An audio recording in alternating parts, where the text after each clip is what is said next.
Hi there. Last time we left you, we just had our eave boards up in preparation to do the metal roof.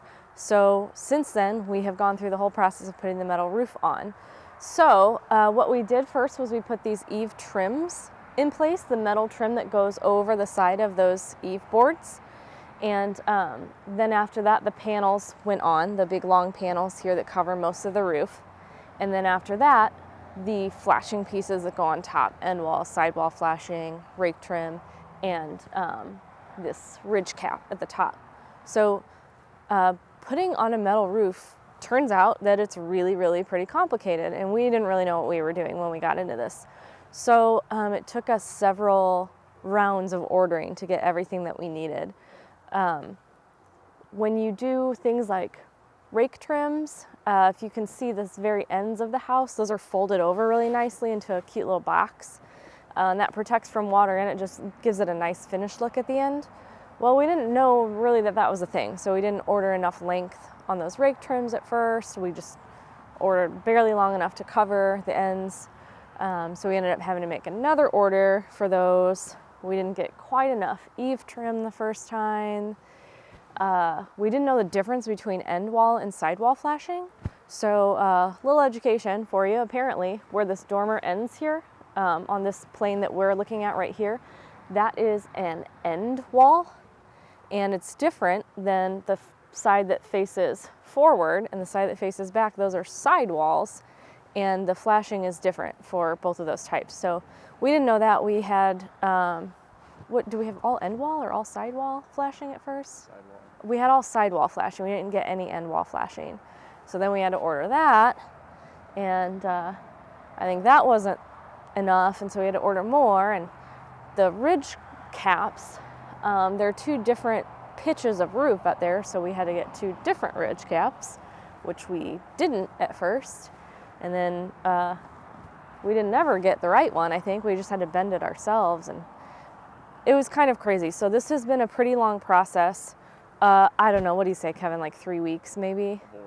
Of ordering and doing About a little, 3 days of install. and then doing a little more, and then realizing we were missing something and ordering again and waiting a week for it to come in and it being wrong and then reordering. It's been a little bit crazy. But it's up there. It was kind of complicated to install, especially since this is really steep. A 45-degree angle on a roof is unusually steep. And when you put metal like panels up there, it's really slick.